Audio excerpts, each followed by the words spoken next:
വിചാരിക്കുന്നതും ദൈവവചനം കേൾക്കുന്നതും നമ്മുടെ ജീവിതത്തിൽ അത് സന്തോഷവും വിടുതലുമായി തീരട്ടെ എന്ന് ഞാൻ ആത്മാർത്ഥമായി ആഗ്രഹിക്കുകയും പ്രാർത്ഥിക്കുകയും ചെയ്യുന്നു. നാം പഠിച്ചുകൊണ്ടിരിക്കുന്ന യൂദായുടെ ലേഖനത്തിൽ നിന്നാണ്. യൂദായുടെ ലേഖനം, സ്തോത്രം, യൂദായുടെ ലേഖനത്തിൽ നിന്നുള്ള ചിന്തകളാണ് നാം പഠിച്ചുകൊണ്ടിരിക്കുന്നത്. അതിന്റെ ആദ്യമായി 1-2 പേര് എന്റെ മുൻപിലുണ്ട്. എന്റെ മുൻപില് സ്തോത്രം ഉള്ളത് കൊണ്ട് തന്നെ യൂദ ആരാണെന്ന് ഒരിക്കൽ കൂടി ഒന്ന് പരിചയപ്പെടുത്തുകയാണ്. യൂദ യേശുക്രിസ്തുവിന്റെ സഹോദരനാണ്. യേശുക്രിസ്തുവിന്റെ സഹോദരനായ യൂദ ആണ് ഈ ലേഖനം എഴുതിയിരിക്കുന്നത്. എന്നാൽ തന്നെ താൻ പരിചയപ്പെടുത്തുന്ന പദം ഇവിടെ നമുക്ക് കാണുവാൻ കഴിയുന്നു. യേശുക്രിസ്തുവിന്റെ ദാസനും യാക്കോബിന്റെ സഹോദരനുമായ യൂദ എന്നാണ് ഇവിടെ തന്നെ കുറിച്ച് തന്നെ പരിചയപ്പെടുത്തുന്നത്. യേശുക്രിസ്തുവിന്റെ ദാസൻ എന്ന വാക്ക് സ്തോത്രം ഡൂലോസ് എന്നൊരു പദമാണ് ഗ്രീക്കിൽ കാണുന്നത്. സാധാരണ നമ്മൾ ഇവിടെ പഠിക്കുവാനിടയായി തീർന്നു. അടിമ എന്നതിനേക്കാൾ ഉപരിയായി സ്തോത്രം ഡൂലോസ് എന്ന അടിമയുടെ പ്രത്യേകത എന്തെന്ന് ചോദിച്ചാൽ അവൻ ജീവിതം മുഴുവൻ ആ യജമാനന്റെ അടിമയായിരിക്കും. അവൻ ഒരിക്കലും യജമാനിൽ നിന്ന് വിട്ടുപോരാൻ ആഗ്രഹിക്കാത്തത് കൊണ്ട് തന്നെ അവൻ പുരോഹിതന്റെ മുൻപിൽ ചെന്ന്, യജമാനനും ഈ അടിമയും പുരോഹിതന്റെ മുൻപിൽ ചെന്ന് അവന്റെ ചെവി തുളച്ച് ഞാൻ ഇനിയും ജീവിതകാലം മുഴുവൻ അങ്ങയുടെ അടിമയായിരിക്കാമെന്ന് സമർപ്പിക്കുന്ന ഒരു അടിമയാണ് ഡൂലോസ് എന്ന പദം കൊണ്ട് അർത്ഥമാക്കുന്നത്. ഇവിടെ സ്വന്തം സഹോദരനായ യൂദ ഇപ്രകാരം പറയുകയാണ്, ഞാൻ യേശുക്രിസ്തുവിന്റെ അടിമയാണ്, ഞാൻ നിത്യ അടിമയാണ്. കാര്യമെന്ന് ചോദിച്ചാൽ എന്റെ ചെവി തുളയ്ക്കപ്പെട്ടിട്ടുണ്ട്. ഇന്ന് രാത്രിയിൽ യേശുക്രിസ്തുവിന്റെ നിത്യ അടിമകൾക്കായി ഞാൻ ദൈവത്തെ സ്തുതിക്കുന്നു. സ്തോത്രം. ഒരു വിസിബിൾ മാർക്ക് ചുമക്കുന്ന എല്ലാ ദാസന്മാർക്കായും സ്തോത്രം ദാസിമാർക്കായും ഇന്ന് രാത്രി ഞാൻ വീണ്ടും ദൈവത്തെ സ്തുതിക്കുന്നു. ഈ ലേഖനം എഴുതിയിരിക്കുന്നത് അടുത്ത് ആർക്ക് വേണ്ടിയാണ് എന്ന് എഴുതിയിട്ടുണ്ട്. യൂദ പറയുകയാണ്, പിതാവിനാൽ സ്നേഹിക്കപ്പെട്ടും യേശുക്രിസ്തുവിനാൽ സൂക്ഷിക്കപ്പെട്ടും വിളിക്കപ്പെട്ടവർക്ക് എഴുതപ്പെട്ട ലേഖനമായിട്ട് ഈ ലേഖനത്തെ കാണുവാൻ കഴിയുന്നു. ആശയങ്ങളൊക്കെ നാം പഠിക്കുവാനിടയായി തീർന്നതാണ്. സ്തോത്രം. യൂദ ഈ ലേഖനം എഴുതുവാൻ ആഗ്രഹിച്ചപ്പോൾ താൻ പ്രധാനമായിട്ടും ആഗ്രഹിച്ച വിഷയം പൊതുവിലുള്ള രക്ഷയെക്കുറിച്ച് എഴുതുക എന്നൊരു വിഷയമാണ് താൻ ആഗ്രഹിച്ചത്. എന്നാൽ താൻ തൂലിക ചലിപ്പിക്കുവാൻ തുടങ്ങിയപ്പോൾ ദൈവത്തിന്റെ ആത്മാവ് തന്നെ മറ്റൊരു വിഷയത്തിലേക്ക് നടത്തുവാനിടയായി തീർന്നു. പൊതുവിലുള്ള രക്ഷയെക്കുറിച്ച് താൻ എഴുതുന്നതിന് പകരമായി ഒരിക്കലായി വിശുദ്ധന്മാർക്ക് വേണ്ടി ഫലമേൽപ്പിച്ചിരിക്കുന്ന വിശ്വാസത്തിന് വേണ്ടി പോരാടേണ്ടതിന് അവരെ പ്രബോധിപ്പിച്ചെഴുതുവാൻ യൂദ ഈ ലേഖനം കൊണ്ട് സ്തോത്രം നമ്മെ ബുദ്ധി ഉപദേശിക്കുകയാണ്. ഈ ലേഖനത്തിൽ കൂടെ സ്തോത്രം ദൈവസഭയെ ബുദ്ധി ഉപദേശിക്കുകയാണ്. ഒരിക്കലായി ഫലമേൽപ്പിച്ചിരിക്കുന്ന അതിവിശുദ്ധ വിശ്വാസം. ആമേൻ. ആ വാക്കുകളൊക്കെ നമ്മൾ ചില ആഴ്ചകളിൽ തന്നെ ആ വാക്കുകളും പദങ്ങളും ഒക്കെ നമ്മൾ ഇവിടെ പഠിക്കുവാനായിരുന്നു. ചില മാസങ്ങളായിട്ട് ഈ ബൈബിൾ ക്ലാസ്സിൽ പങ്കെടുക്കുന്നവർക്കായി ഞാൻ ദൈവത്തെ സ്തുതിക്കുകയാണ്. ആമേൻ. സ്തോത്രം. ഇന്നലത്തെ ബൈബിൾ ക്ലാസ്സിൽ ഞാൻ പറയുവാനായിരുന്നു, ദൈവം നമ്മെ ഈ ഭൂമിയിൽ ആക്കി വെച്ചിരിക്കുന്നതെങ്കിൽ തന്നെയും സ്തോത്രം നാം സ്വർഗീയ രാജ്യത്തിന്റെ സ്വർഗീയ പൗരന്മാരാണ്. അതിനേക്കാൾ ഉപരിയായിട്ട് കൊലോസ്യലേഖനം 3-ാം അധ്യായ പ്രകാരം പറഞ്ഞാൽ സ്വർഗീയ രാജ്യത്തിന്റെ സ്ഥാനാധിപതികളാണ്. സ്തോത്രം. അംബാസിഡേഴ്സ് ഓഫ് ക്രൈസ്റ്റ് ആണ് നാം.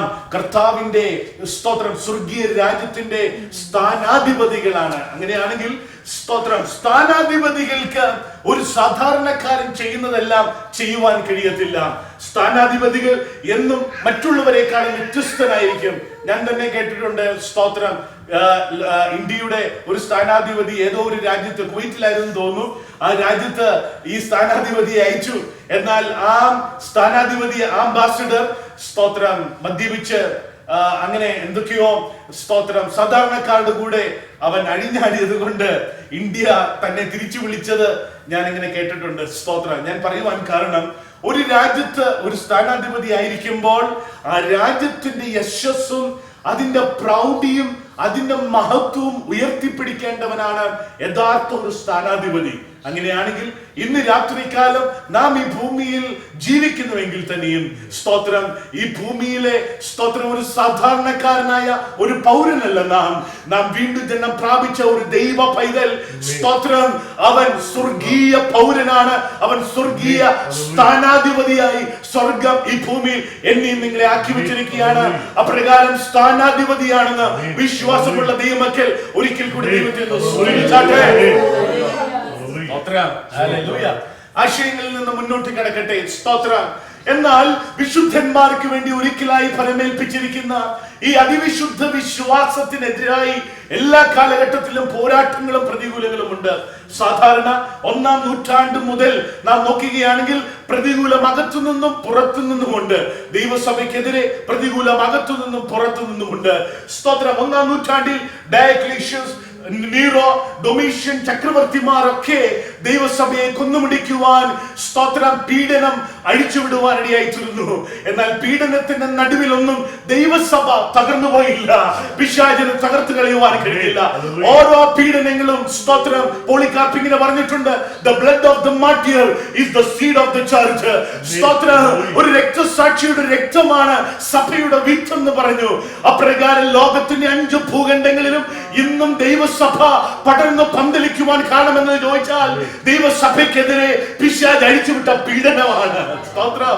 ഇന്ന് രാത്രി പിശാചിനോട് നമുക്ക് നെഞ്ചും നെറ്റിയും ഉയർത്തി വിളിച്ചു പറയുവാൻ കഴിയും. പിശാച് എത്ര വലിയ പീഡനം ദൈവസഭയ്ക്കെതിരെ അഴിച്ചുവിട്ടാലും ഒരു സഭയും അതുകൊണ്ട് നശിച്ചു പോകുകയില്ല.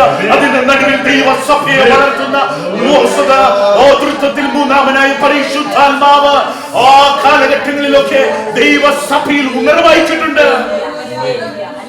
സ്തോത്രം. നിങ്ങൾക്കറിയാമോ, സ്തോത്ര, ചൈനയിലാണ് ഇന്ന് ഏറ്റവും കൂടുതൽ ക്രിസ്തീയ സഭകൾക്ക് പീഡനം ഉണ്ടാകുന്നത്. എന്നാൽ കേൾക്കണമോ, ഇത് ഏറ്റവും കൂടുതൽ ഹൗസ് ചർച്ചസ് ഉള്ളത് ചൈനയിലാണ്. സ്തോത്രം. ഏറ്റവും കൂടുതൽ ചെറിയ ചെറിയ ഇതുപോലുള്ള സാറ്റലൈറ്റ് ഗ്രൂപ്പുകൾ, സ്തോത്രം, അനേക ഗ്രൂപ്പുകൾ, സ്തോത്രം, ഏകദേശം 20, ഞാൻ വായിച്ചത് 21 ലക്ഷത്തോളം ചെറിയ ചെറിയ ഹൗസ് ചർച്ചസ് ഇന്ന് ചൈനയിലുണ്ടെന്നാണ് ഞാൻ കേട്ടത്, ഞാൻ വായിച്ചത്. അങ്ങനെയാണെങ്കിൽ ലോകത്തിലെ ഏറ്റവും വലിയ, സ്തോത്രം, ഉണർവ് നടന്നുകൊണ്ടിരിക്കുന്ന ചൈനയിലാണ്. സ്തോത്രം. അതിന്റെ കാരണം എന്ന് ചോദിച്ചാൽ പീഡനം എവിടെയുണ്ടോ അവിടെ ദൈവസഭ വളർന്നുകൊണ്ടിരിക്കുകയാണ്. പലപ്പോഴും ദൈവസഭ തണുത്തു പോകുവാൻ കാരണം അതുകൊണ്ടാണ്. സ്തോത്രം. അതിന്റെ കാരണം യഥാർത്ഥമായ ശത്രുവിന്റെ ആക്രമണം ഇല്ലാത്തത് കൊണ്ടാണ് പലപ്പോഴും സഭകളൊക്കെ തണുത്തു പോകുന്നത്. എന്നാൽ പൈശാചിക ശക്തിയുടെ ആക്രമണം വരുമ്പോൾ നാം ഊർജ്ജസ്വലരായി തീരും, അല്ലേ? സ്തോത്രം. ദൈവത്തിന്റെ വചനത്തിൽ ഇങ്ങനെ പറയുന്നുണ്ട്, ദൈവരാജ്യം ബലാത്കാരികൾ ദൈവരാജ്യം ബലാത്കാരം ചെയ്യുന്നു. ഞാനും നിങ്ങളും, ഞാൻ പറഞ്ഞതുപോലെ സാധാരണക്കാരല്ല. എന്നെ നിങ്ങളെ ഒന്ന് മാറ്റുരച്ചാലേ നിങ്ങളും ഞാനും ആരാന്ന് അറിയത്തുള്ളൂ. സ്തോത്രം. പലപ്പോഴും നാം പൊന്നാണ്, നമ്മൾ മുത്താണ്, നമ്മൾ ഡയമണ്ട് ആണ്. പക്ഷേ പലപ്പോഴും അലമാരിക്കകത്ത് ഒതുങ്ങിയിരിക്കുന്നവരാണ്. എന്നാൽ ഒന്ന് മാറ്റുരച്ച് നോക്കിക്കേ, നിങ്ങൾ ആരാണെന്ന് തെളിയിക്കോളൂ, അല്ലേ? സ്തോത്രം. ഇത് പറയുന്ന ഞാനും ഇത് കേൾക്കുന്ന നിങ്ങൾക്കും അറിയാം നിങ്ങൾ ആരാണെന്ന്. സ്തോത്രം. പ്രതികൂലം വരുമ്പോൾ, പ്രയാസം വരുമ്പോൾ, പോരാട്ടം വരുമ്പോൾ ദൈവം നിങ്ങളുടെ മേൽ പകർന്നിരിക്കുന്ന കൃപാവരം നിങ്ങൾ തന്നെ തിരിച്ചറിയൂ. നിങ്ങൾ അത് എടുത്ത് ഉപയോഗിക്കുവാൻ തുടങ്ങും. ശത്രുവിനെതിരെ നീക്കുവാൻ തുടങ്ങുക. അപ്രകാരം ശക്തിക്കെതിരെ അത് ഉപയോഗിക്കുവാൻ തുടങ്ങുക. അപ്രകാരം നിങ്ങൾക്കും എനിക്കും കഴിഞ്ഞ നാളുകളിൽ സ്വർഗം വിടുതൽ തന്നിട്ടുണ്ട്. അതിനാൽ ഞാൻ ദൈവത്തെ സ്തുതിക്കുന്നു. സ്തോത്രം. ഈ ചിന്തകളിലേക്ക് ഞാൻ മടങ്ങി വരട്ടെ. സ്തോത്രം. എന്നാൽ ഇത് തിരിച്ചറിഞ്ഞ പൈശാചിക ശക്തി, സ്തോത്രം, പ്രതികൂലം പുറത്തു നിന്നുള്ള പോരാട്ടത്തെ, സ്തോത്രം, കുറെ കാലത്തേക്ക് മാറ്റിവെച്ച്, സ്തോത്രം, ഇപ്പോൾ അകത്ത്, സ്തോത്രം, ഇപ്പോൾ ദൈവസഭയുടെ അതിവിശുദ്ധ വിശ്വാസത്തെ നഷ്ടപ്പെടുത്തി കളയുവാനുള്ള പോരാട്ടം ആരംഭിച്ചു. ഇത് ആരംഭിച്ച് 21-ാം നൂറ്റാണ്ടിലല്ല, ഇത് 1-ാം നൂറ്റാണ്ടിൽ തന്നെ ആരംഭിച്ചു. യൂദായുടെ ലേഖനം എഴുതുന്നത് AD 68 എന്റെ ബൈബിൾ പറയുന്നത്. അങ്ങനെയാണെങ്കിൽ AD 65-നും 70-നും ഇടയ്ക്ക് എഴുതപ്പെട്ട യൂദായുടെ ലേഖനം 1-ാം നൂറ്റാണ്ടിൽ തന്നെ, സ്തോത്രം, അതിവിശുദ്ധ വിശ്വാസത്തെ ദൈവസഭയിൽ നിന്ന് അടർത്തി കളയുവാൻ അന്ധകാര ശക്തി അകത്ത് ആക്രമണം തുടങ്ങി. സ്തോത്രം. ഇന്ന് രാത്രിയിലും ആ ആക്രമണം തുടർന്നുകൊണ്ടിരിക്കുകയാണ്. സ്തോത്രം. ഹല്ലേലൂയ. സ്തോത്രം. കഴിഞ്ഞ ആഴ്ചകളിൽ നാം പഠിക്കുവാനിടയായിത്തീർന്നു പൈശാചിക ശക്തി ദൈവസഭയ്ക്കെതിരെ അഴിച്ചുവിടുന്ന ആക്രമണങ്ങൾ എന്തൊക്കെയാണെന്ന്. സ്തോത്രം. പ്രധാനമായിട്ടും ദുരുപദേശങ്ങൾ. സ്തോത്രം. സ്തോത്രം.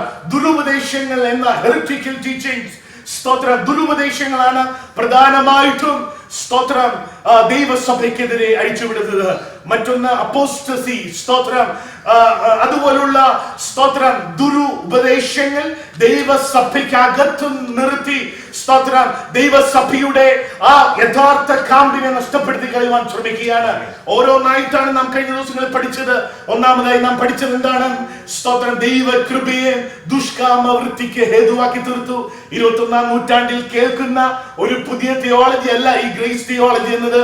സ്തോത്രം 1-ാം നൂറ്റാണ്ടിൽ തന്നെ ദൈവകൃപയെ ദുഷ്കാമ വൃത്തിക്ക് ഹേതുവാക്കി സ്തോത്രം ദൈവസഭയുടെ സ്തോത്രം ദൈവം പകർന്ന കൃപയുടെ മൂല്യത്തെ സ്തോത്രം വെള്ളം ചേർത്ത് അതിനെ മായി ചോർത്തിക്കളയുന്ന മണ്ഡലങ്ങൾ 1-ാം നൂറ്റാണ്ടിൽ തന്നെ ഉടലെടുക്കുവാനിടയായി തീർന്നു. രണ്ടാമത് നാം പഠിച്ചു യേശു ക്രിസ്തുവിനെ നിഷേധിക്കുന്ന അബദ്ധരായവർ സഭയ്ക്കുള്ളിൽ നുഴഞ്ഞു കയറുവാനിടയായി തീർന്നു. യേശു ക്രിസ്തുവിന്റെ കർത്തൃത്വത്തെ നിഷേധിക്കുന്നവർ ദൈവസഭയ്ക്കുള്ളിൽ തന്നെ കടന്നു കയറുവാനിടയായി തീർന്നു. മൂന്നാമത് നാം ചിന്തിക്കുവാനിടയായി തീർന്നത് 5-ാമത്തെ വാക്യത്തിൽ നിന്നായിരുന്നു. എന്തായിരുന്നു? കർത്താവ് ജനത്തെ മിസ്രയീമിൽ നിന്ന് രക്ഷിച്ചിട്ടും വിശ്വസിക്കാത്തവരെ പിന്നത്തേതിൽ നശിപ്പിച്ചു എന്നൊരു ഉദാഹരണമാണ് യൂദാ ഇവിടെ പറയുന്നത്. അതിന്റെ അർത്ഥം എന്തെന്ന് ചോദിച്ചാൽ they had a good beginning, they had a good start. നല്ലൊരു ആരംഭമാണ് അവർ കാഴ്ചവെച്ചത്. സ്തോത്രം കടിഞ്ഞൂൽ സംഹാരത്തിലൂടെ ചെങ്കടലിൽ കൂടെ വിടുതൽ പ്രാപിച്ച് ഈ സ്തോത്രം ഈ ഇസ്രായേൽ മക്കൾ 6 ലക്ഷം ഇതാ മിസ്രയീമിലെ സ്തോത്രം ഇതാ മരുഭൂമിയിലേക്ക് ഇറങ്ങി പുറപ്പെടുവാനിടയായി തീർന്നു. നല്ലൊരു ആരംഭം അവർക്കുണ്ടായിരുന്നു. എന്നാൽ പിന്നത്തേതിൽ സ്തോത്രം അവർ അവിശ്വസിക്കുവാനിടയായി തീർന്നു. അവരെ വിളിച്ച് വെളിയിൽ കൊണ്ടുവന്ന സ്വർഗത്തെ, വിളിച്ച് വെളിയിൽ കൊണ്ടുവന്ന ദൈവത്തെ, ദൈവ വാഗ്ദത്തങ്ങളെ, ദൈവിക വാഗ്ദത്തങ്ങളെ അവർ മറന്നു കളയുവാനിടയായി തീർന്നു. ഇന്ന് രാത്രി കേൾക്കുന്ന ദൈവ പൈതലേ, 21-ാം നൂറ്റാണ്ടില് എനിക്കും നിങ്ങൾക്ക് മുൻപിൽ നിൽക്കുന്ന ഏറ്റവും വലിയൊരു പ്രതികൂലമാണ്. നല്ല ആരംഭങ്ങളാണ് ദൈവം എനിക്കും നിങ്ങൾക്കും തന്നത്. നല്ല ആരംഭങ്ങൾ അതിശക്തമായി വളരെ പാഷനേറ്റ് ആയിട്ട് ദൈവ കൃപയിലേക്ക് നാം ഇറങ്ങി പുറപ്പെട്ടു. എന്നാൽ ഈ ഓട്ടത്തിന്റെ മധ്യാഹ്നത്തിലായി തീരുമ്പോൾ ആ ഓട്ടത്തിന്റെ പൂർത്തീകരണം നടത്തുവാൻ പിശാച് സമ്മതിക്കാതെ നമ്മുടെ ഓട്ടത്തെ വിരുദ്ധെത്തിക്കുന്ന മണ്ഡലങ്ങൾ എനിക്കും നിങ്ങൾക്കും എതിരായിട്ടുണ്ട്. എന്നാൽ ഇന്ന് രാത്രി കേൾക്കണം, വിശ്വാസത്തിന് നായകനും പൂർത്തിവാനുമാക്കുന്ന യേശുവിനെ തന്നെ ശ്രദ്ധ വെച്ചുകൊണ്ട് ഇന്ന് രാത്രിയിൽ ഓടി ആ ഓട്ടം പൂർത്തീകരിക്കുവാനാണ് സ്വർഗം എന്നെയും നിങ്ങളെയും വിളിച്ചിരിക്കുന്നത്. ഓട്ടം ആരംഭിച്ചത് കൊണ്ടും കാര്യമായില്ല. ഓട്ടം പൂർത്തീകരിക്കുന്നവനാണ് പ്രതിഫലമുള്ളതെങ്കിൽ ഇന്ന് രാത്രിയിൽ എന്റെ അതിവിശുദ്ധ വിശ്വാസത്തെ പുറകോട്ട് വലിക്കുന്ന ഒരു മണ്ഡലം എന്ന് ചോദിച്ചാൽ എന്റെ ഓട്ടത്തെ വിരുദ്ധെത്തിക്കുന്ന മണ്ഡലങ്ങൾ, അവിശ്വാസമിട്ട് അന്ധകാര മണ്ഡലങ്ങൾ, മറ്റു പ്രതികൂലങ്ങളിട്ട് എന്റെ ഓട്ടത്തെ വിരുദ്ധെത്തിക്കുന്ന മണ്ഡലങ്ങൾ. ആമേൻ. സ്തോത്രം. 4-ാമത്തെ ആശയം 6-ാമത്തെ വാക്യത്തിൽ നാം പഠിക്കുവാനിടയായി തീർന്നു. അവിടെ മറ്റൊരു ഉദാഹരണം യൂദാ പറയുകയാണ്. തങ്ങളുടെ വാഴ്ച കാത്തുകൊള്ളാതെ സ്വന്തം വാസസ്ഥലം വിട്ടുപോയ ദൂതന്മാർ എന്ന ആശയം നാം പഠിച്ചു. സ്തോത്രം. സ്വന്തം വാസസ്ഥലം വിട്ടുപോയ ദൂതന്മാർ. സ്തോത്രം. അവർക്കൊരു വാഴ്ച ഉണ്ടായിരുന്നു. ദാറ്റ് മീൻസ് അവർക്കൊരു പൊസിഷൻ ഉണ്ടായിരുന്നു. സ്വർഗീയ മണ്ഡലങ്ങളിൽ, സ്വർഗോന്നതങ്ങളിൽ സ്തോത്രം സ്വർഗം ദൈവം അവർക്കൊരു പൊസിഷനിൽ അവരെ ആക്കി വെച്ചതാണ്. എന്നാൽ ആ വാഴ്ച അവർ കാത്തുകൊള്ളാതെ ആ സ്വർഗീയ മണ്ഡലം വിട്ടുപോയവർ. ആ ഉദാഹരണം കൊണ്ട് യൂദാർത്ഥമാക്കുന്നത് എന്താണ്? എന്നെയും നിങ്ങളും ദൈവം ദൈവകൃപയിലേക്ക് വിളിച്ചു വേർതിരിച്ചപ്പോൾ ദൈവം എനിക്കും നിങ്ങൾക്കും ഒരു പദവി തന്നിട്ടുണ്ട്, ഒരു പൊസിഷൻ തന്നിട്ടുണ്ട്, ഒരു ജോലി തന്നിട്ടുണ്ട്. ദൈവം നിങ്ങൾക്കും എനിക്കും ദൈവസഭയുടെ ഒരു പ്രത്യേക ഭാരവാഹിത്വം തന്നിട്ടുണ്ട്. അതിന് രാത്രി നാം തിരിച്ചറിയണം. ദൈവം തന്നിരിക്കുന്ന ഭാരവാഹിത്വത്തിൽ നിന്ന് ഞാൻ എപ്പോഴൊക്കെ പുറകോട്ട് പോയാലോ അപ്പോഴൊക്കെ എന്നെ വിളിച്ചിരിക്കുന്ന വിളിയിൽ നിന്ന് ഞാൻ പുറകോട്ട് പോകുന്നതിന് തുല്യമാണ്. സ്തോത്രം. ദൈവം എന്നെ വിളിച്ചിരിക്കുന്നത് ഒരു പ്രാർത്ഥനാ മനുഷ്യനായിട്ടാണെങ്കിൽ എന്റെ ജീവിതം അത് പ്രാർത്ഥനാ ജീവിതമായി തീരണം. എന്റെ സ്തോത്രം. ദൈവം എന്നെ വിളിച്ചിരിക്കുന്നത് ഒരു വിശ്വാസത്തിന് വേണ്ടി നിലനിൽക്കുവാനാണെങ്കിൽ ഞാൻ ഒരു വിശ്വാസിയായി നിലനിൽക്കണം. ദൈവം എന്നെ വിളിച്ചിരിക്കുന്നത് ഒരു ഇടയ ശുശ്രൂഷയ്ക്കാണെങ്കിൽ എന്റെ ജീവിതം കൊണ്ട് ആ ശുശ്രൂഷ ഞാൻ പൂർത്തീകരിക്കണം. ദൈവം എന്നെ വിളിച്ചിരിക്കുന്നത് അപ്പോസ്തലിക ശുശ്രൂഷയ്ക്കാണെങ്കിൽ എന്റെ ജീവിതം കൊണ്ട് ഞാൻ അപ്പോസ്തലിക ശുശ്രൂഷയെ വെളിപ്പെടുത്തണം. ദൈവം എന്നെ വിളിച്ചിരിക്കുന്നത് പ്രവചനാത്മാവിനാണെങ്കിൽ ആ പ്രവചനാത്മാവിൽ കൂടെ ദൈവം എന്റെ മേലുള്ള ദൈവകൃപയെ ഞാൻ പ്രകാശിപ്പിക്കണം. സ്തോത്രം. എന്റെ മേലുള്ള ദൈവകൃപയെ ഞാൻ പ്രകാശിപ്പിക്കാതെ മൂടി വെച്ചാൽ ദൈവം എന്നെ വിളിച്ചിരിക്കുന്ന ആ വിശ്വാസത്തിൽ ഞാൻ പുറകോട്ട് പോകുകയാണ്. Hallelujah, hallelujah. ഈ ആശയങ്ങളൊക്കെ നാം ചിന്തിക്കുവാനിടയായിത്തീരുന്നു. സ്തോത്രം. 11ാമത്തെ വാക്യമാണ് കഴിഞ്ഞ ആഴ്ച നാം പഠിക്കുവാനിടയായിത്തീരുന്നത്.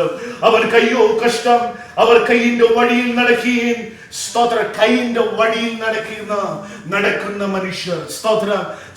കയ്യിന്റെ വഴിയിൽ നടക്കുക എന്താണെന്ന് കഴിഞ്ഞ ആഴ്ച നാം ചിന്തിക്കുവാനിടയായിത്തീരുന്നു. സ്തോത്രം.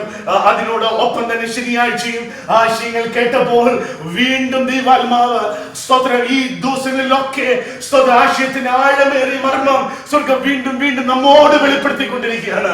ദൈവത്തിന് ആ വലിയ സ്നേഹത്തിനായി ഞാൻ ദൈവത്തെ സ്തുതിക്കുന്നു. കയ്യിന്റെ വഴിയിൽ നടക്കുക എന്താണ് സംഭവിച്ചത്? പുതുതായി കേൾക്കുന്നവർക്ക് വേണ്ടി ആശയം 1 തൊട്ട് അവസാനിപ്പിക്കട്ടെ. കയ്യിനു ഹാബേല് ആദാമിന് ഹവ്വയ്ക്ക് ദൈവം കൊടുത്ത മക്കൾ. എന്നാൽ കയ്യിൻ സ്തോത്രം ദൈവത്തിന് പ്രസാദമുള്ള ആരാധന കഴിച്ചില്ല എന്നവിടെ കാണുന്നുണ്ട്. അതുകൊണ്ട് സ്തോത്രം കയ്യിനിൽ ദൈവം പ്രസാദിച്ചില്ല. കയ്യിനിൽ ദൈവം പ്രസാദിച്ചില്ല. അതിന് കാരണം നാം ചിന്തിച്ചത് ദൈവിക ഉടമ്പടിയിൽ നിന്നും അവൻ പുറകോട്ട് പോകുവാനിടയായിത്തീരുന്നു. ദൈവം നോക്കുന്നത് പലപ്പോഴും സ്തോത്രം നാം സാധാരണ ചിന്തിക്കാറുണ്ട് നമ്മുടെ പ്രവൃത്തിയാണ് ദൈവസന്നിധിയിൽ വിലയേറിയതെന്ന് നാം ചിന്തിക്കാറുണ്ടെങ്കിലും കഴിഞ്ഞ ആഴ്ച നാം പഠിക്കുവാനിടയായിത്തീരുന്നു നമ്മുടെ പ്രവൃത്തിയല്ല, നാമാണ് ദൈവത്തിന് വിലയേറിയത്. ഞാൻ എന്ന വ്യക്തിത്വമാണ് ദൈവത്തിന് വിലയേറിയത്. എന്നെയാണ് ദൈവത്തിന് വേണ്ടത്. എന്റെ പ്രവൃത്തിയല്ല ദൈവത്തിന് വേണ്ടത്. എന്റെ ആരാധനയല്ല ദൈവത്തിന് വേണ്ടത്. എന്റെ യാഗമല്ല, എന്റെ കൃഷിഫലമല്ല ദൈവത്തിന് വേണ്ടത്. മറിച്ച് ദൈവത്തിന് വേണ്ട ഞാനാണ്. ഞാൻ എന്ന പാത്രം ദൈവത്തിന് പ്രസാദമുള്ള യാഗമായി തീർന്നാൽ മാത്രമേ എന്റെ ആരാധനയിൽ ദൈവം പ്രസാദിക്കുകയുള്ളൂ. ഈ ആശയങ്ങൾ പറയുമ്പോൾ ഞാൻ ഒരു പദം കൂടി കേട്ടി പറയട്ടെ. എങ്ങനെയാണ് ദൈവത്തെ പ്രസാദിപ്പിക്കുവാൻ കഴിയുന്നത്? എങ്ങനെയാണ് ദൈവത്തെ പ്രസാദിപ്പിക്കുവാൻ കഴിയുന്നത്?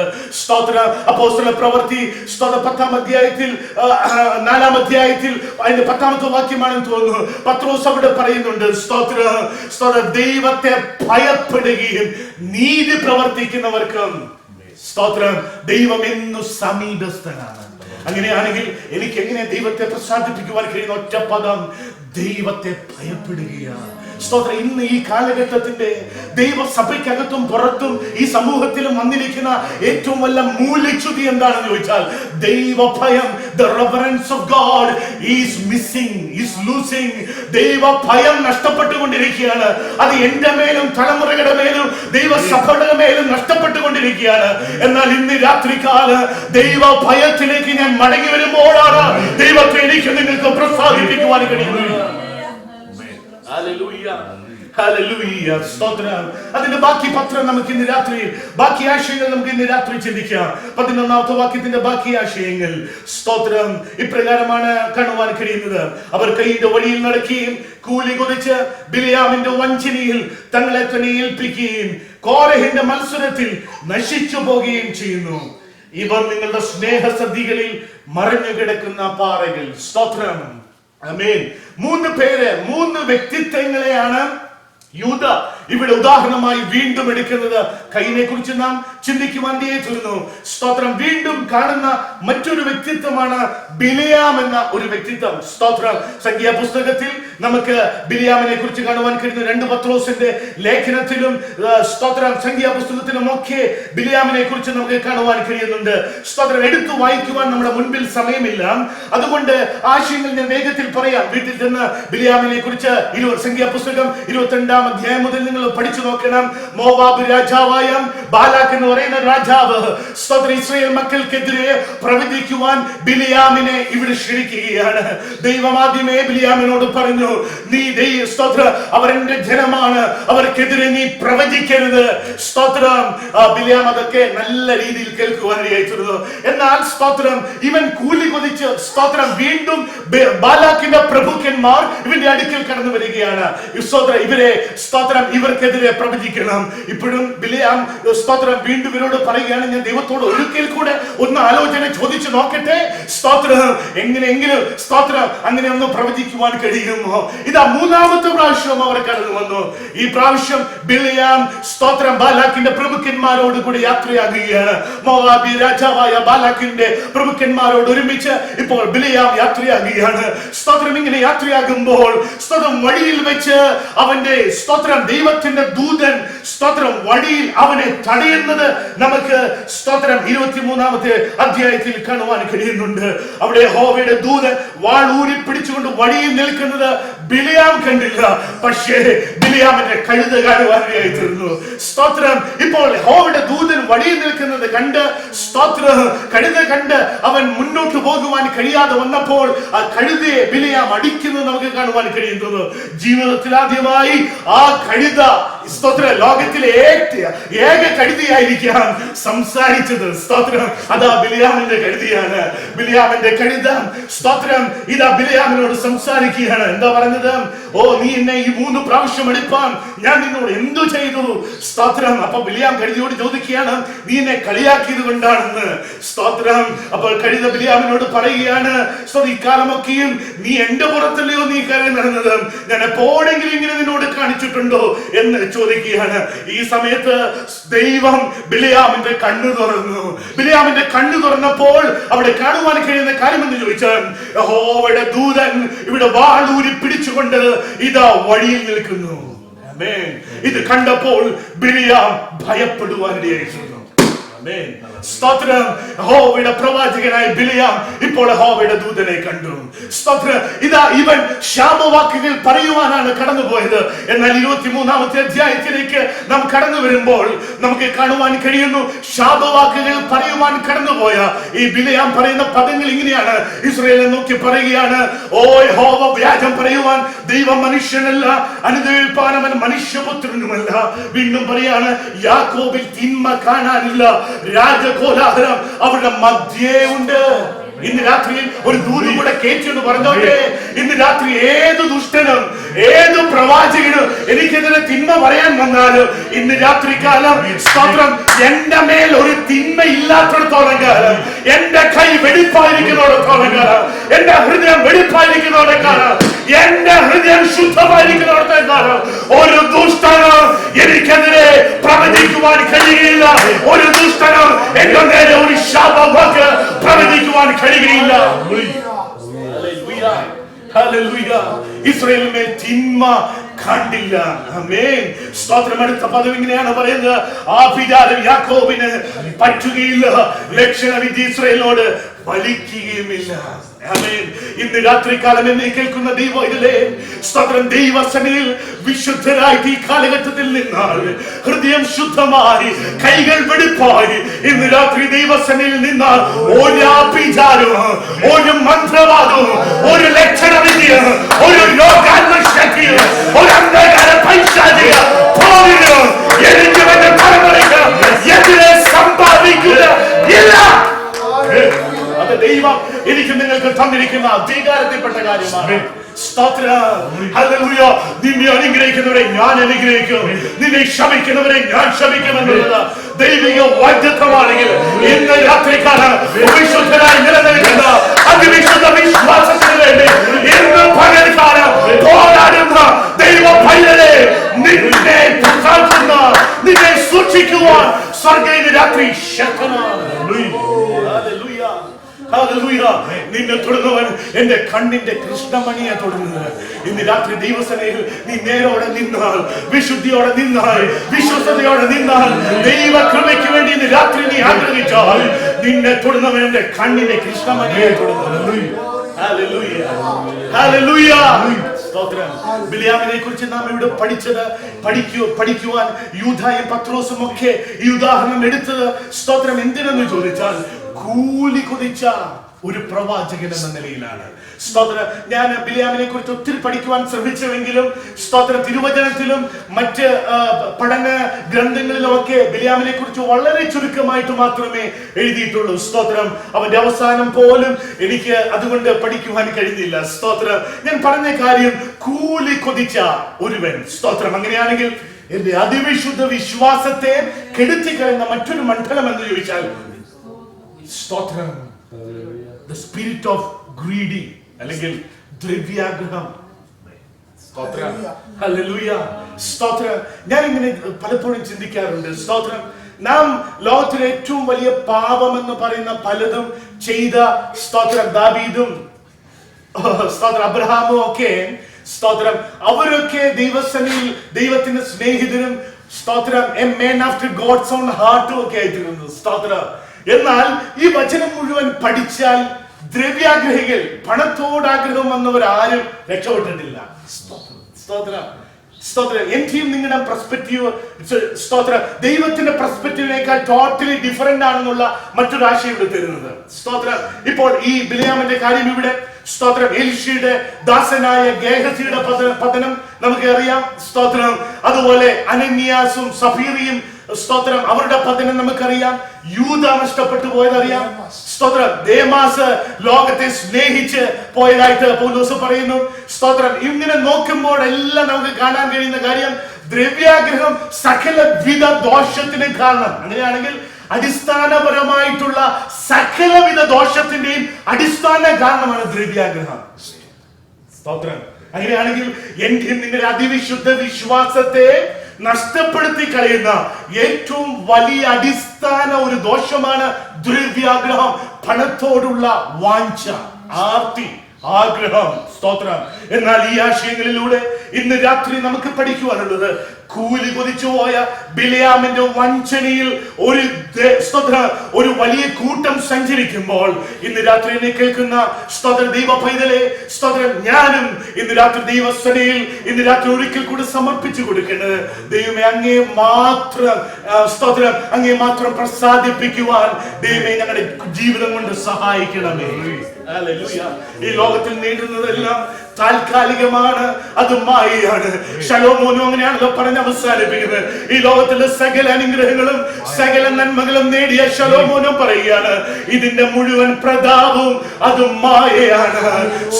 എന്നാൽ ഇതെല്ലാം വേഗം തീർന്നു പോകും, എന്നാൽ നാം പറന്നു പോകുന്ന ഒരു ദിവസമുണ്ട്.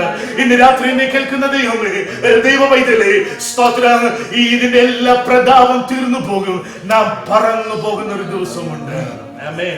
അങ്ങനെയാണെങ്കിൽ ഇന്ന് രാത്രിയിൽ ദ്രവ്യാഗ്രഹം എന്ന ഈ ദോഷത്തിൽ നിന്നും നമുക്ക് അകന്നിരിക്കാം. ആമേൻ. അടുത്ത ആശയം വീണ്ടും പറയുകയാണ്. സ്തോത്രം. മറ്റൊരു വ്യക്തിയെ കാണിക്കുകയാണ്. കോരഹിന്റെ മത്സരത്തിൽ നശിച്ചു പോയി. ആമേൻ. കോരഹ്. സ്തോത്രം. 3 വ്യക്തിത്വങ്ങൾ, 1 കയീൻ, 2 ബിലയാം, സ്തോത്രം, 3 കോരഹ്. കോരഹിനെയും ഈ സംഖ്യാപുസ്തകം 16-ാം അധ്യായത്തിലാണ് കാണുവാൻ കഴിയുന്നത്. അത് വീട്ടിൽ ചെന്ന് വായിച്ചു നോക്കണം. സ്തോത്രം, സ്തോത്രം. കോരഹ് എന്താണ് ചെയ്തത്? കോരഹും നാദാമും അബീരാമും ഒക്കെ ചെയ്ത കാര്യങ്ങൾ സംഖ്യാപുസ്തകം 16-ാം അധ്യായത്തിൽ കാണുവാൻ കഴിയുന്നുണ്ട്. സ്തോത്രം. ലേവിനായിരുന്നു കോരഹും. സ്തോത്രം. ലേവിനായ കോരഹും ഒരു ദിവസം കോരഹിന്റെ ഉത്തരവാദിത്വം എന്തായിരുന്നു ചോദിച്ചാൽ ഈ സമാഗമന കൂടാരമൊക്കെ അല്ലെങ്കിൽ സ്തോത്രം ഈ ദേവാലയം പൊളിച്ച് സ്തോത്രം ട്രാൻസ്പോർട്ടേഷന്റെ മിനിസ്റ്റർ ആയിരുന്നു ഈ കോരഹ്. എല്ലാവരും എന്നെ ശ്രദ്ധിച്ചാട്ടെ, വീട്ടിൽ ചെന്ന് നമുക്ക് ആ വാക്യങ്ങൾ വായിക്കാം. സ്തോത്ര. കോരഹിനെ ദൈവം ഏൽപ്പിച്ചിരിക്കുന്ന ശുശ്രൂഷ ഈ ട്രാൻസ്പോർട്ടേഷൻ അല്ലെങ്കിൽ ഈ സമാഗമന കൂടാരം പൊളിച്ച് ഇവർ സ്തോത്രം ഈ മേഘം ഒരു വശത്ത് നിന്ന് അടുത്ത മണ്ഡലത്തിലേക്ക് മാറുമ്പോൾ, സ്വർഗീയ മേഘം മാറുമ്പോൾ അപ്രകാരം ആ മേഘത്തോട് ഒരുമിച്ച് സമാഗമന ടാബർനാക്കൽ പൊളിച്ചു കൊണ്ടുപോകുന്ന ഉത്തരവാദിത്വമായിരുന്നു ഈ കോരഹിനുണ്ടായിരുന്ന, ലേവിനായിരുന്ന കോരഹിനുണ്ടായിരുന്നത്. സ്തോത്രം. അഹ്റോനായിരുന്നു ദേവാലയത്തിൽ ധൂപ വർഗ ശുശ്രൂഷ ചെയ്യേണ്ടവന്. സ്തോത്രം. അഹ്റോനും അവന്റെ പുത്രന്മാരുമായിരുന്നു. എന്നാൽ ഒരു ദിവസം കോരഹ് ചിന്തിച്ചു, ഈ അഹ്റോന് മാത്രമേ ദേവാലയത്തിൽ ശുശ്രൂഷ ചെയ്യുവാൻ കഴിയുകയുള്ളൂ, ഞാനും ലേവിയനല്ലേ, എനിക്ക് ശുശ്രൂഷ ചെയ്തുകൂടെ? അങ്ങനെ പറഞ്ഞ് ഇപ്പോൾ അഹ്റോന് നേരെയും മോശയ്ക്ക് നേരെയും ഇപ്പോൾ കോരഹ് ഒരു വലിയ ജനത്തെ ഉണർത്തുകയാണ്. നാദാമും അബീരാമും അവിടെ ഏകദേശം 270 ലീഡേഴ്സിനെ കോരഹ് ഇവിടെ സ്തോത്രം ഉണർത്തുന്നത് നമുക്ക് കാണുവാൻ കഴിയുകയാണ്. എന്നാൽ നമുക്ക് ആ ചിന്തയുടെ അവസാന പതനം കാണുവാൻ കഴിയുന്ന പ്രകാരമാണ്. ഇപ്പോൾ മോശയ്ക്ക് ദൈവഭൃത്യനായ ദൈവദാസനായ മോശയ്ക്കും അഹ്റോനും എതിരായിട്ട് ദ അപ്പോയിന്റഡ് ലീഡേഴ്സിനെതിരായിട്ട് എഴുന്നേറ്റ് കോരഹും നാഥാനും അബീരാമും ഭൂമി വായി പിളർന്ന് അവരെ സ്തോത്രം വിഴുങ്ങിക്കളഞ്ഞതായിട്ടാണ് സംഖ്യാപുസ്തകം 16 അധ്യായത്തിൽ പറയുന്നത്. അങ്ങനെയാണെങ്കിൽ ഇന്ന് രാത്രിയിൽ എന്നെ കേൾക്കുന്ന ദൈവ പൈതലേ, സ്തോത്രം ദൈവമാക്കി വെച്ചിരിക്കുന്ന അപ്പോയിന്റഡ് ലീഡേഴ്സിനെതിരെ ഒരു വാക്ക് ശബ്ദിക്കുവാൻ നമുക്ക് അധികാരമില്ല. സ്തോത്രം നമുക്ക് അവകാശമില്ല. സ്തോത്രം അവരെ ദൈവമാണാക്കി വെച്ചിരിക്കുന്നത്. ദൈവിക ശുശ്രൂഷയുടെ ഭാഗമാക്കി ദൈവം അവരെ ആക്കി വെച്ചിരിക്കുന്നത് കൊണ്ട് തന്നെ ആ ശുശ്രൂഷ അവർ ചെയ്യുമ്പോൾ അവർക്ക് താങ്ങായി നിൽക്കുവാൻ, പിൻബലമായി നിൽക്കുവാനാണ് ദൈവം എന്നെയും നിങ്ങളെയും ആക്കി വെച്ചിരിക്കുന്നത്. സ്തോത്രം എന്നും മത്സരം എന്നുള്ളത് സ്തോത്രം ഈ കഴിഞ്ഞ കാലഘട്ടങ്ങളിൽ നിന്നും തുടങ്ങിയതല്ല. അത് ലൂസിഫറിന്റെ കാലഘട്ടം തൊട്ടേ തുടങ്ങിയതാണ്. എസെക്കിയേൽ 28 അധ്യായത്തിൽ നമുക്ക് കാണുവാൻ കഴിയും. ലൂസിഫർ സ്തോത്രം അവൻ മേഘോന്നതങ്ങൾക്ക് മീതെ കയറും, അത്യുന്നതനും മീതെ സിംഹാസനം ഇടുവാനാണ് ലൂസിഫർ അവൻ ആഗ്രഹിച്ചത്. സ്തോത്രം എന്നാൽ ദൈവം അവനെ വെട്ടിത്താടിയിടുവാനിടേറ്റു. അന്ന് മുതൽ തന്നെ the spirit of competition, സ്തോത്രം ദൈവത്തിനെതിരെ, ദൈവിക ശുശ്രൂഷയ്ക്കെതിരെ സ്തോത്രം എന്നും ഒരു മത്സരമുണ്ട്. സ്തോത്രം ഇന്നും വിശാല പ്രകാരം സ്തോത്രം മത്സരങ്ങളിട്ട് ദൈവസഭയുടെ ഐക്യമത്യം തടസ്സപ്പെടുത്തുന്ന മണ്ഡലങ്ങൾ നമുക്ക് ചുറ്റിനും നമ്മുടെ സമൂഹത്തിലുമുണ്ട്. എന്നാൽ ഇന്ന് രാത്രി എന്നെ കേൾക്കുന്ന ദൈവമൈതലേ, നാം അതിൽ നിന്ന് ഒഴിഞ്ഞു നിൽക്കണമെന്നാണ് ഇന്ന് രാത്രി നമ്മെ പഠിപ്പിക്കുന്ന പാഠം. ദൈവസഭയ്ക്കെതിരെ, ദൈവത്തിനെതിരെ നാം നിൽക്കരുത്. സ്തോത്രം നിന്നാൽ അതിന്റെ പരിണിത ഫലം സ്തോത്രം വലിയ തിന്മയാണെന്നുള്ള ഒരാശയമാണ് നമുക്ക് ഇവിടെ കാണുവാൻ കഴിയുന്നത്. അവസാനത്തെ പദം കൂടെ ഇന്ന് പറഞ്ഞ് അവസാനിപ്പിക്കുവാനാണ് ഞാൻ ആഗ്രഹിക്കുന്നത്. അടുത്ത പദം ഇങ്ങനെ പറയുകയാണ്: ഇവർ നിങ്ങളുടെ സ്നേഹസദ്യകളിൽ മറഞ്ഞു കിടക്കുന്ന പാറകൾ. സ്തോത്രം ഇവർ നിങ്ങളുടെ സ്നേഹസദ്യകളിൽ മറഞ്ഞു കിടക്കുന്ന പാറകൾ. ആമേൻ. എല്ലാവരും എന്റെ കൂടെ ഉണ്ടെന്ന് ഞാൻ വിശ്വസിക്കുകയാണ്. സ്തോത്രം നല്ലൊരു സ്നേഹസദ്യ, അല്ലെങ്കിൽ നിങ്ങൾ നല്ല ഭക്ഷണ പദാർത്ഥങ്ങളൊക്കെ ഒരുക്കി, സ്തോത്രം നല്ല ചോറും കറിയും ഒക്കെ ഒരുക്കി, സ്തോത്രം ആരെങ്കിലും ഒരു സ്തോത്രം സദ്യക്ക് വിളിച്ചാൽ, സ്തോത്രം ആ അരിയിൽ സ്തോത്രം ചില കല്ലുകൾ കിടന്നാൽ എന്താ സംഭവിക്കുന്നത്? പറഞ്ഞാട്ടെ. സ്തോത്രം ആ സദ്യയുടെ മാറ്റു പറയും. സ്തോത്രം അല്ലേ? സ്തോത്രം ഇവിടെ കാണുകയാണ്. ഇവരൊക്കെ ഇപ്പോൾ നാം പറഞ്ഞു വന്നവരൊക്കെ സ്തോത്രം നമ്മുടെ സ്നേഹസദ്യകളിൽ മറഞ്ഞു കിടക്കുന്ന പാറകൾ. പാറകൾ എന്നാണ് പറഞ്ഞത്. പാറ ചെറിയ പാറകളായി, സ്തോത്രം ചെറിയ കല്ലുകൾ എന്നങ്ങ് അർത്ഥവത്താക്കുക. സ്തോത്രം നല്ല സ്നേഹവും നല്ല ഐക്യമത്യത്തിനും എതിരായി ഈ ബിൽയാമിന്റെ ഉപദേശം കൊണ്ടും സ്തോത്രം കയ്യിന്റെ വടിയിൽ നടക്കുന്ന മണ്ഡലങ്ങളും കോരഹിന്റെ സ്തോത്രം ആലോചനയ്ക്ക് അനുസൃതമായി എഴുന്നേൽക്കുന്നവർ സ്നേഹസദ്യക്കെതിരായിട്ട് പ്രവർത്തിക്കുക. സ്വർഗം തരുന്ന ആ സ്നേഹസദ്യയെ സ്തോത്രം അതിന്റെ ആ മാറ്റ് നഷ്ടപ്പെടുത്തി കളയുക. എന്റെ കൂടെ നിങ്ങൾ ഉണ്ടെന്ന് വിശ്വസിക്കുകയാണ്. ദൈവം എന്നെ നിങ്ങളെ വിളിച്ചിരിക്കുന്നത് എങ്ങനെയാണെന്ന് സ്തോത്രം മത്തായിയുടെ സുവിശേഷം 5-ാം അധ്യായത്തിൽ പറയുന്നുണ്ട്. നിങ്ങൾ ഭൂമിയുടെ ഉപ്പാകുന്ന പറഞ്ഞത് അല്ലേ? സ്തോത്രം ഉപ്പാകുന്നു. യൂദ പറയുന്നു സ്തോത്രം ഇവരൊക്കെ നിങ്ങളുടെ സ്നേഹസദ്യകളിൽ മറഞ്ഞു കിടക്കുന്ന പാറകൾ. ആമേൻ. അങ്ങനെയാണെങ്കിൽ ഈ ഉപ്പും പാറയും ഈ കല്ലും തമ്മിൽ ഇന്നൊരു സ്തോത്രം ഒരു കമ്പാരിറ്റീവ് സ്റ്റഡി നടത്തി നമുക്ക് ഇന്ന് രാത്രിയിലെ ആശയങ്ങൾ അവസാനിപ്പിക്കാം. സ്തോത്രം ഉപ്പിന്റെ പ്രത്യേകത എന്ന് ചോദിച്ചാൽ ആ ഭക്ഷണത്തിന് രുചി വരുത്തുന്ന സംഭവം അല്ലേ? സ്തോത്രം ആ ഭക്ഷണത്തിന് ആ സദ്യക്ക് കൂടുതൽ മാറ്റു തരുന്ന ഒരു സംഭവമാണ്. അങ്ങനെയാണെങ്കിൽ നിങ്ങളുടെ ശുശ്രൂഷ ഹൈലൈറ്റഡ് ആകത്തില്ല. നിങ്ങൾ ഒരു സ്റ്റേജിൽ നിങ്ങളുടെ ശുശ്രൂഷ കാണുവാൻ കഴിയത്തില്ല. പക്ഷെ ഇന്ന് രാത്രികാലം ദൈവം നിങ്ങളെ വിളിച്ചിരിക്കുന്നത് രുചി വരുത്തുവാനാണ്. ആമേൻ. അങ്ങനെയാണെങ്കിൽ ഈ ആശയങ്ങൾ ഇന്ന് രാത്രി ഞാൻ അവസാനിപ്പിച്ചുകൊണ്ട് പറയട്ടെ. സ്തോത്രം ദൈവം എന്നെ വിളിച്ചിരിക്കുന്നത് സ്നേഹസദ്യകളിൽ മറഞ്ഞു കിടക്കുന്ന പാറയായി മറ്റുള്ളവർക്ക് ഞാൻ സ്തോത്രം ഇറിറ്റേറ്റ് ചെയ്യുന്ന ഒരു അനുഭവമായി തീരുവാനല്ല. സ്തോത്ര ദൈവരാജ്യത്തിന് സ്തോത്രം ഞാൻ ദൈവരാജ്യത്തിന്റെ ആ സത്ത നഷ്ടപ്പെടുത്തി കളയുവാനല്ല ദൈവം എന്നെ വിളിച്ചിരിക്കുന്നത്. മറിച്ച് ദൈവം എന്നെ വിളിച്ചിരിക്കുന്നത് ഒരു ഉപ്പായി തീരുവാനാണ്. അങ്ങനെയാണെങ്കിൽ ഇന്ന് രാത്രി ദൈവം എന്നെ വിളിച്ചിരിക്കുന്നത് ദൈവത്തിന് രുചി വരുത്തുവാനാണ്. ഇന്ന് രാത്രി എന്നെ കേൾക്കുന്ന ദൈവം ഇതിനെ ഈ വചനത്തിന് മുൻപിൽ എന്നെയും നിങ്ങളെയും ഇന്ന് രാത്രി ഒന്ന് സമർപ്പിച്ചു കൊടുത്താട്ടെ. രുചി വരുത്തുന്ന ഒരു അനുഗ്രഹീതമായ ജീവിതം നയിക്കുവാൻ സ്വർഗമേ ഈ രാത്രിയിൽ എന്നെ തന്നെ സമർപ്പിക്കുന്നു. Hallelujah. Hallelujah. Hallelujah. Hallelujah. Hallelujah. ദൈവരാജ്യത്തെ ഇന്ന് രാത്രി പ്രഖ്യാപിക്കുവാൻ പ്രഘോഷിക്കുവാൻ സ്വർഗം നമ്മെ ഇന്ന് രാത്രിയിൽ ഇടവരുത്തിയിരിക്കുകയാണ്. ഹല്ലേലൂയ. എല്ലാ കണ്ണുകളും അടയ്ക്കാം, നമുക്ക് പ്രാർത്ഥിക്കാം. യേശുവിന്റെ നാമത്തിൽ എന്റെ നിങ്ങളുടെ അതിവിശുദ്ധ വിശ്വാസത്തെ നഷ്ടപ്പെടുത്തി കളയുവാൻ അന്ധകാരം മണ്ഡലങ്ങൾ ശ്രമിക്കുന്ന മണ്ഡലങ്ങളിൽ ഇന്ന് രാത്രി വിടുതൽ എടുക്കുവാൻ ദൈവം ചില ഉദാഹരണങ്ങൾ, 3 ഉദാഹരണങ്ങൾ ഇന്ന് രാത്രി നാം കേൾക്കുവാൻ ഇടയായിട്ടുണ്ട്. 1 കൈയിന്റെ വഴിയിൽ നടക്കുന്ന മണ്ഡലം, 2 ബിലിയാമിന്റെ സ്തോത്രം ഉപദേശത്തിന് അനുസൃതമായി നടക്കുന്ന മണ്ഡലം, 3 സ്തോത്രം നാം പഠിക്കുവാൻ ഇടയായിത്തീരുന്നത് ആരായിരുന്നു? സ്തോത്രം കോരഹിനെ കുറിച്ച് പഠിക്കുവാൻ ഇടയായിട്ടുണ്ട്. അങ്ങനെയാണെങ്കിൽ ഇന്ന് രാത്രി കാലം ഇവരുടെ ഒന്നും വഴികളിൽ നടക്കുവാനല്ല, സ്തോത്രം ഒരു ഉപ്പായി തീരുവാനാണ് ദൈവം നിയമിച്ചിരിക്കുന്നത്. നമുക്ക് പ്രാർത്ഥിക്കാം. Hallelujah, hallelujah, hallelujah, hallelujah. ഈ ചിന്തകളെ നാം വീണ്ടും അയവിറക്കുമ്പോൾ, സ്തോത്രം വീണ്ടും മനനം ചെയ്യുമ്പോൾ, സ്തോത്രം പ്രിയരായിച്ചാൻ ശബ്ദത്തിൽ പ്രാർത്ഥിച്ച് ഇന്ന് രാത്രിയിലെ മീറ്റിംഗ് അവസാനിപ്പിക്കുന്നു.